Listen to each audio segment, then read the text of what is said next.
Millions of people watched when Buffalo Bills defensive back Damar Hamlin collapsed after a tackle on Monday Night Football. Maurice and Nancy Trosclair were on their couch in Metairie. We were sitting right here watching the game live, and we saw the collision. We saw him fall. We saw him get up, and when we saw him fall again, in a complete limp, the way he just totally just fell to the ground, totally limp. You know, we both looked at each other and like said, this guy might be having a sudden cardiac arrest. So I was actually visiting friends in Cincinnati over the long weekend. As I was leaving, my friends were going to the game. So I got on a plane to New Orleans. That's Owen Donlan from the Tulane School of Medicine. I'm assistant professor of medicine, cardiac electrophysiologist. I specialize in heart rhythm disturbances. I was actually watching the game on the plane when it happened. When you see something like that occur, there are a number of things that go through your mind. Most importantly, you pray for the person and their family and hope that they do okay. Back in Metairie, Maurice kept watching, but with some inside knowledge that he gained by experiencing something that not many people live to talk about: sudden cardiac arrest. According to the Cleveland Clinic, sudden cardiac arrest is the largest cause of natural death in the U.S. About 325,000 adult Americans die from it each year. You know, we're watching it. They showed it one time, a couple of times. They cut to the commercial, okay? And then, you know, I think in my mind, I'm like, if it's a cardiac arrest, the clock is ticking. Every minute that passes, your chances of survival go down 10% without being defibrillated, you know. And so it was 4 or 5 minutes. They came back. There's 100 football players, trainers, and coaches surrounding this. And Joe Buck says they delivered CPR. We knew exactly. I knew it. We knew exactly. We knew exactly what it was. And then to see it live, I got it shook me up. It did. That's because Maurice went through something similar to what he was watching on live television. Before we go any further, we should say for anyone who doesn't know that Damar Hamlin survived and actually was released from the hospital a few days later. We'll get into more about what caused his heart to suddenly stop. But let's get back to Maurice and Nancy and why they believe all of this can help us to potentially save a life one day. What I was thinking was, this guy's got to be lucky. He's got at least one doctor on each team. He's got an ambulance in the wing. There's AED. I said, if this is the most perfect scenario for someone, there's no guessing. I mean, as soon as they got the pads on him, within minutes, they were going to be able to defibrillate. Very rarely, if ever, does someone have that immediate access to everything that was needed. So his outcome was going to be as good as it could possibly be. I think the strange thing was, before any of this was revealed, before we knew it was a sudden cardiac arrest, I think there was a high potential and a high level of nervousness that, millions of people are watching a medical emergency of one person, one football player, and I think the fear, especially on the television side, was, my God, we don't want to show somebody dying on television. Like, what do we do? I think it was just collectively just a strange experience for all of us to see it. But they just did. As soon as he hit the turf, he was dead. He was dead before he hit the turf. They would know. In 2017, on Valentine's Day, Maurice had just finished running on the levee along Lake Pontchartrain and was heading back to his office. At that time, he was working for an oil company as a geoscience technician. Maurice got on an elevator and was texting Nancy. They had plans that day. Yeah, I got on the elevator to go up is when I collapsed. When we got stopped at the floor where the health club was, one person held the door of the elevator, because these doors would close on their own. Well, anyway, one person went to go call 911. The elevator doors ultimately closed and took me to another floor. On the floor, the doors opened up, and there was Nurse Susie, who worked in the building, who saw me all dressed up to go out for lunch on Valentine's Day. Said, I guess this guy needs some help on Valentine's Day. So she jumped on the elevator, began chest compressions. I would say, I don't know, maybe 2 or 3 minutes after my collapse, which is a long time. And the doors closed again. We went on a wild elevator ride. She gave me quality CPR. Being a nurse, you need to have the proper, compressions, depth, and frequency, And when the elevator doors opened up, there was another nurse. They did tag team CPR. Ultimately, the elevator came down to the first floor. Someone brought an AED. That was at the health club. Okay? They were able to shock me before EMS arrived. Okay? They administered shocks once, twice. They tried 3 times. The first 2 worked. I think the third one didn't. They restored circulation, temporarily, but I was not stable. I'm going to push pause here for a second. Maurice is describing what was eventually relayed to him from the people who were there.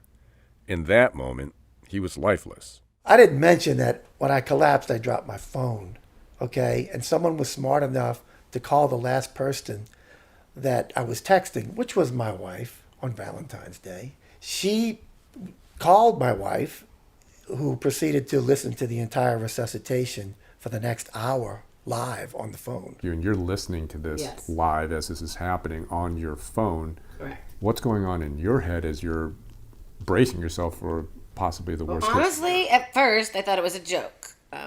We've been together a very long time. Valentine's Day is kind of a good day for us.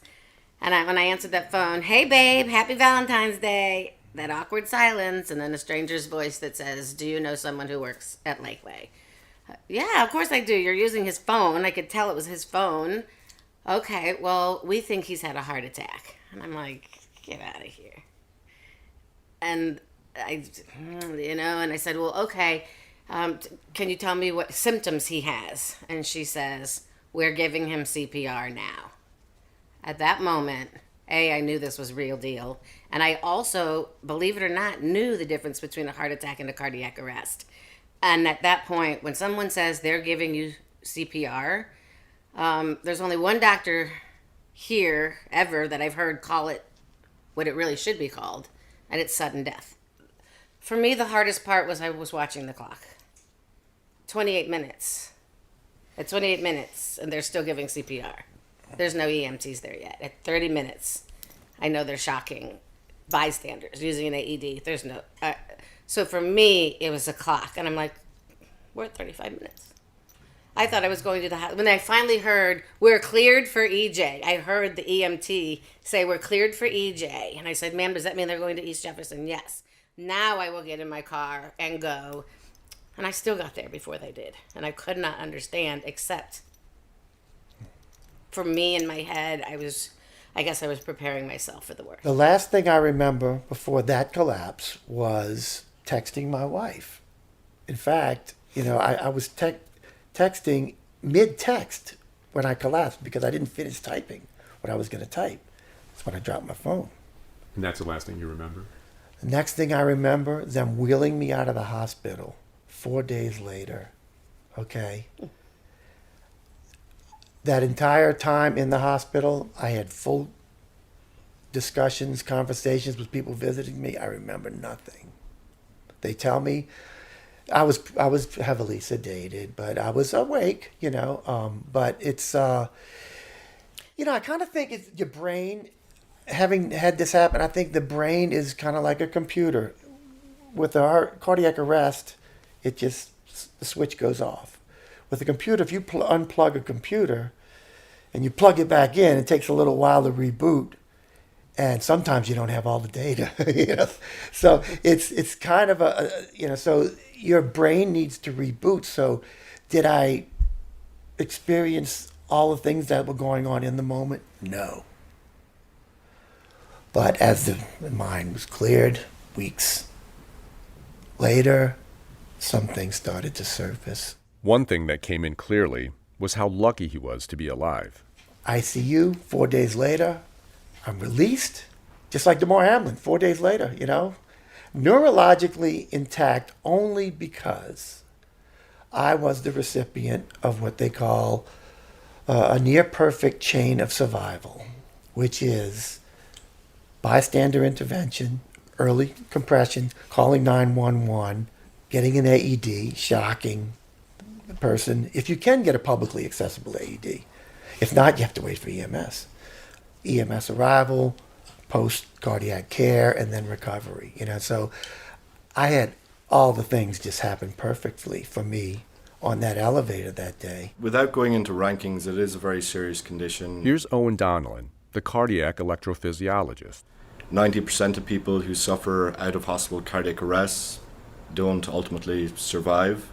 You know, in the grand scheme of things, it is associated with poor outcomes.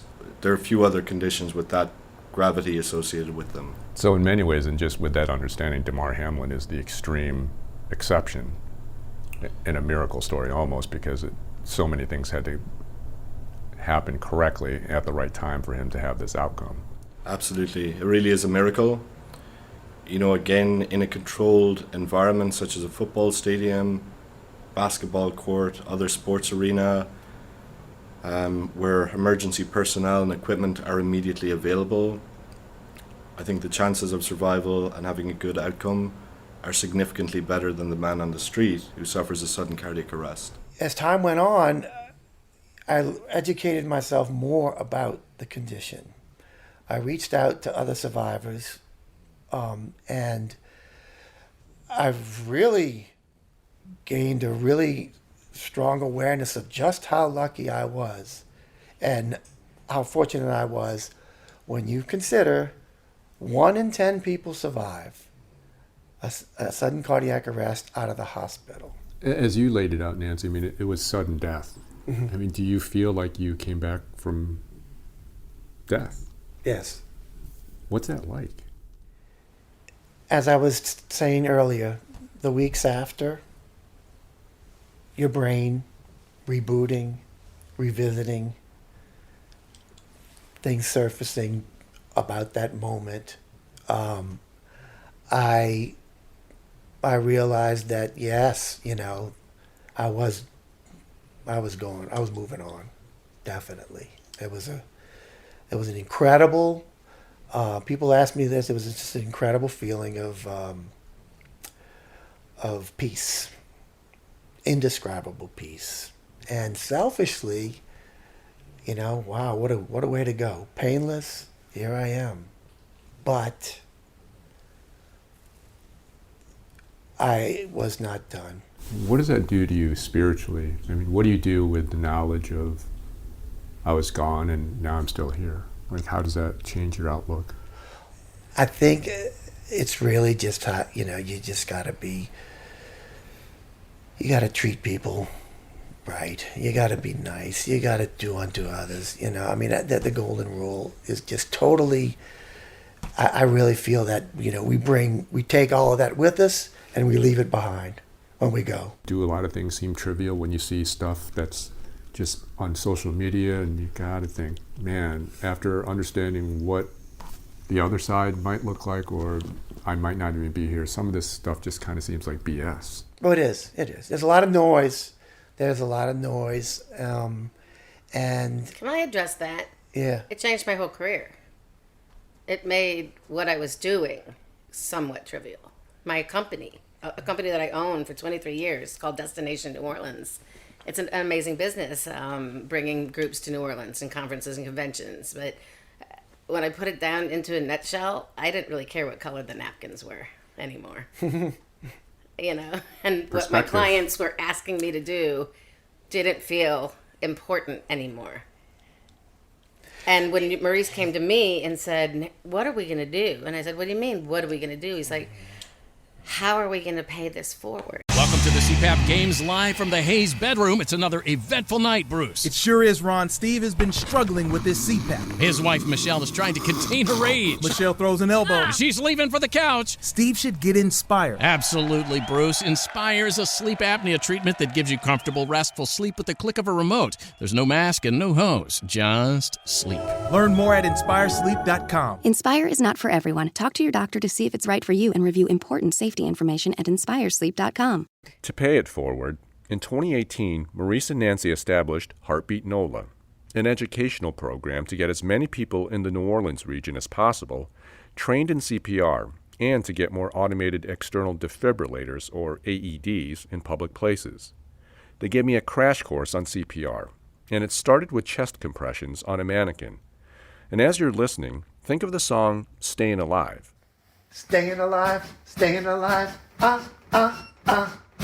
staying alive, staying alive.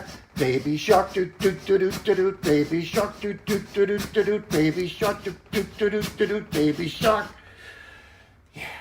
So 100. you're not stopping. I mean, you're just. Well, you do 30 compressions, huh? Hands only CPR. What would you stop for? Yeah, you wouldn't. You had no reason to stop if you're not going to Now, get the breaths. Traditional CPR, we teach 30 compressions to 2 breaths.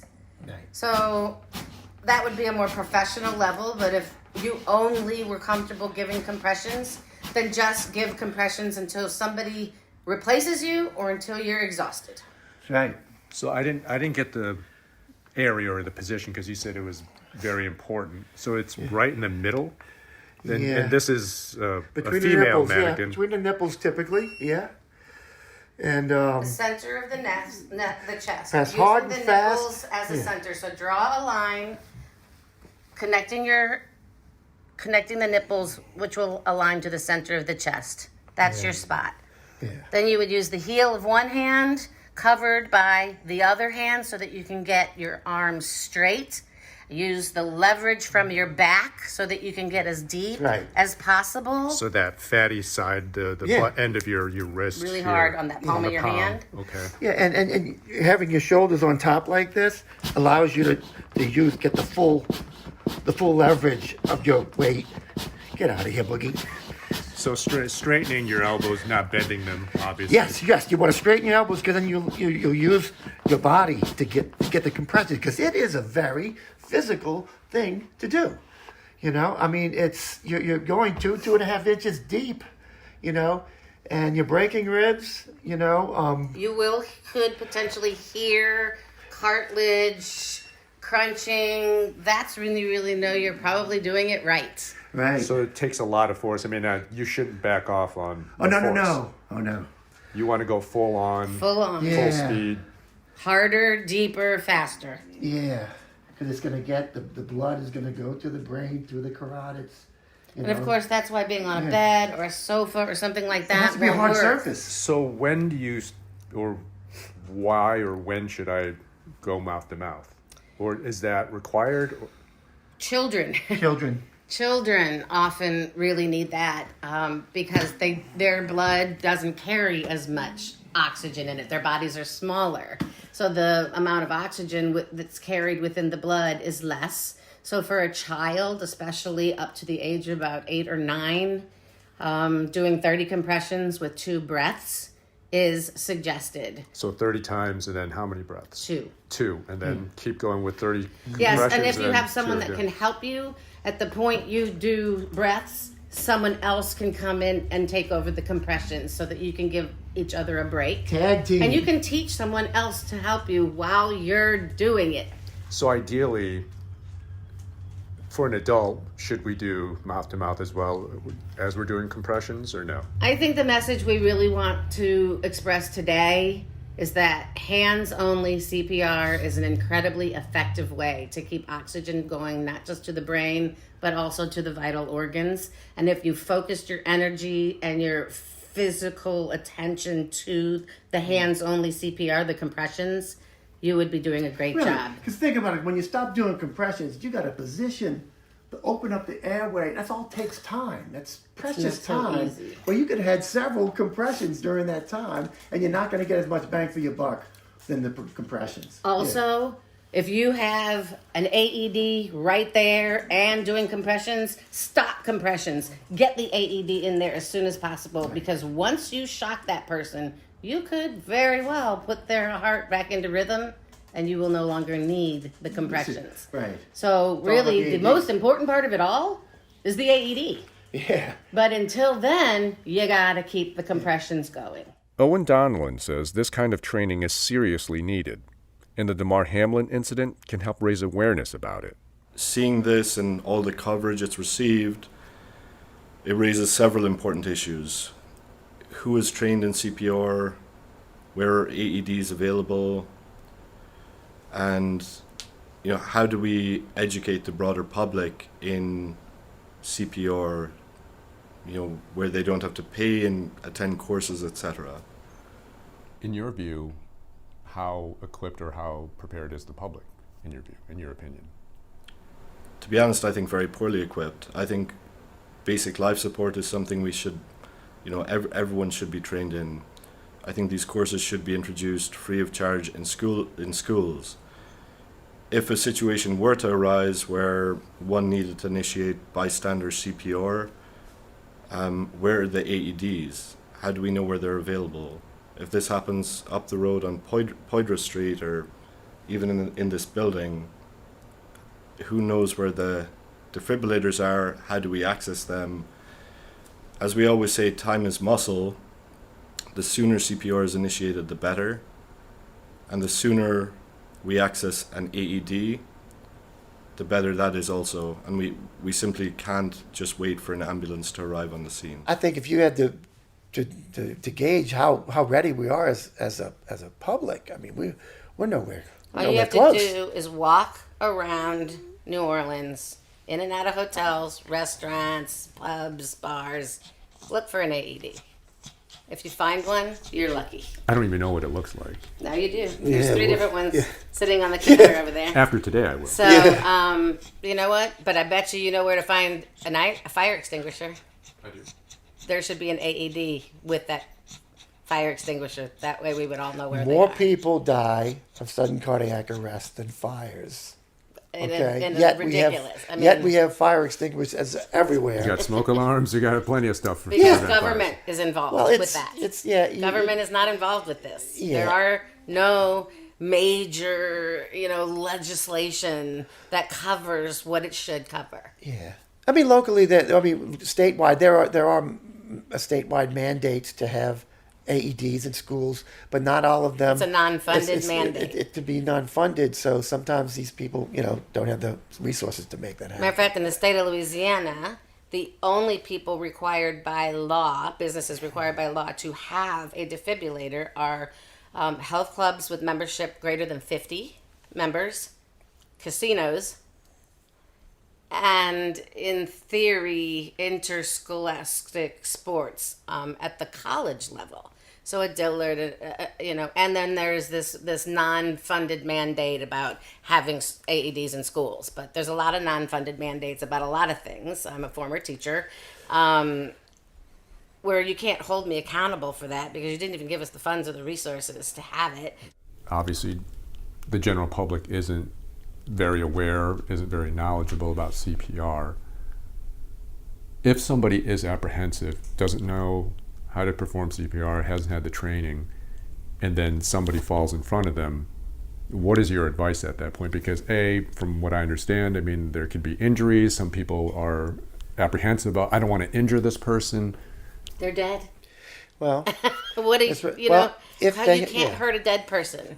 And almost anything that happens during CPR, and if you're doing really good, hard, deep CPR, a broken rib or two is not unheard of.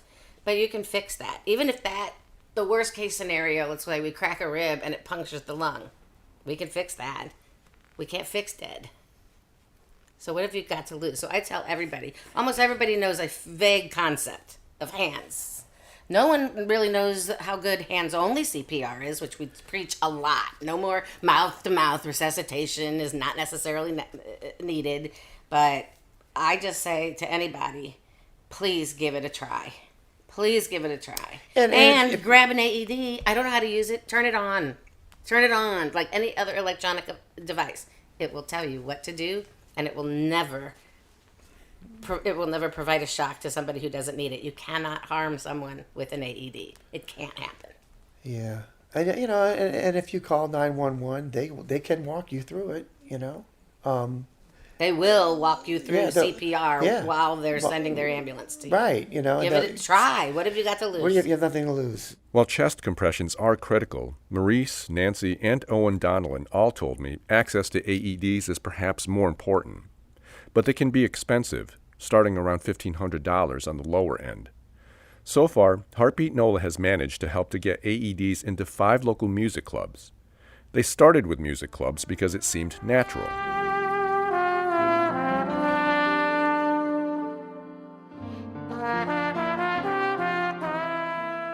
Maurice is also a musician, playing the trombone with the likes of Delfeo Marsalis and the Uptown Jazz Orchestra. After his sudden death, his bandmates nicknamed him Miracle Meaux. Getting a second chance at life inspired Miracle Meaux to write and produce an entire album titled Grateful.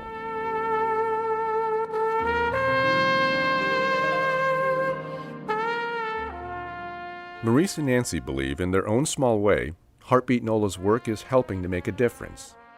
So we went to Rock and Roll. We wanted to see Rock and Roll get one, and we spoke with John Blanchard, and John Blanchard looked at us like, we should already do this. Thank you for making this seem possible, and we don't want you to donate it. Go to somebody else who needs that better. We'll do it on our own.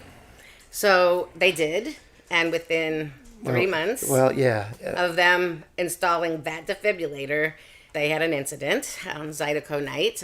A man dropped. Collapsed. One of the other people dancing, a woman recognized cardiac arrest immediately, started CPR. A little employee comes over with that defibrillator. It's all on their security cameras. It's all on video. Shocked him. He was sitting up and talking when EMS arrived. Before EMS arrived. Of course, there's a reason why it's called sudden cardiac arrest.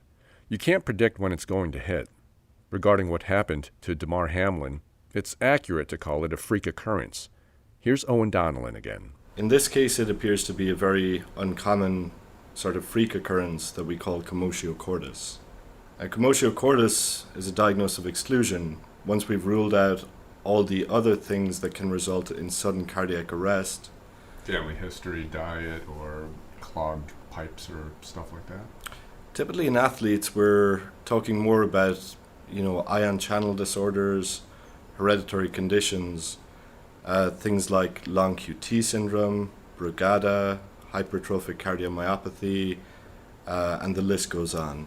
But once we've excluded all those things, typically after a blunt trauma to the chest, commotio cordis becomes, the most likely diagnosis.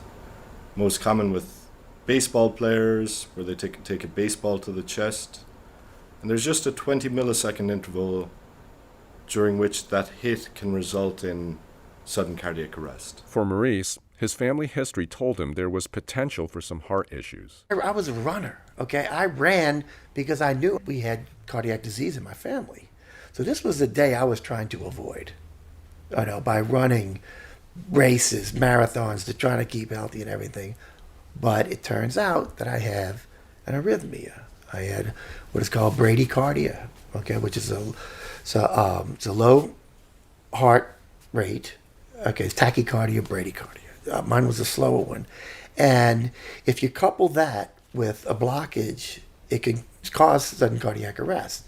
So was there any warning? No. He got no warning in May of 2021. During a trip to California, the nickname Miracle Meaux took on even more meaning when he had a second cardiac arrest, this time at a grocery store. In Groveland, which is about 4 miles outside of Yosemite. We went there. I'm bagging groceries, okay? And Nancy's on the belt, putting the groceries on, and I just The light switch went out the again. light switch went out again, and I just went like this. Well, you actually went over the thing. So I hear the cashier say, Sir, are you okay? And quickly he said, Sir, are you awake? Boom. I go into action. He's slumped over here, grab his shirt, take him down to the ground, start my CPR. I mean, I knew exactly. I knew the moment that the cashier said, Are you awake? Once again, a chain of people and events came together to make survival for Maurice possible. And not just survival. Maurice says the quick response he received helped preserve his brain and body functions. His and Damar Hamlin's emergency took place in public, and that's crucial because people were there to help. But that's not the usual scenario for sudden cardiac arrest. Statistically, this is going to happen to somebody you love when you're with them. 70% happen in the home.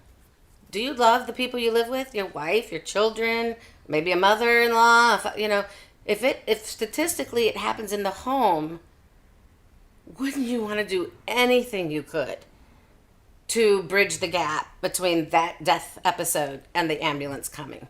You would do anything for the people you love. Why wouldn't you learn something as relatively simple as CPR? By definition, these are emergencies, so you can't really say when it's going to happen. But if, in a preferable setting, it sounds like it should happen in public. Your best chances are happening in public because somebody might see you. Yeah. And as in the case of the Buffalo Bills game, it definitely helps if it happens with a lot of cameras on you. I heard from a person that works in emergency response who said, actually, one of the weirdest and best places for you to have an emergency, a medical emergency, is in a casino. Yeah. There's cameras everywhere. Cameras everywhere, and they're always watching. Right. And in Louisiana, they have defibrillators. Being a citizen first responder and being ready to recognize and be ready to act, you're going to give somebody the best chance. And when you take a look back at the entire process of my collapse to my release, it was like a village of people saved my life. Considering what Miracle Mo has been through, you know that what he's saying is really coming from the heart. In Metairie, Staying alive, I'm Ton Trung for WWL Radio. baby shark, do do do do do do, baby shark, do do do do do.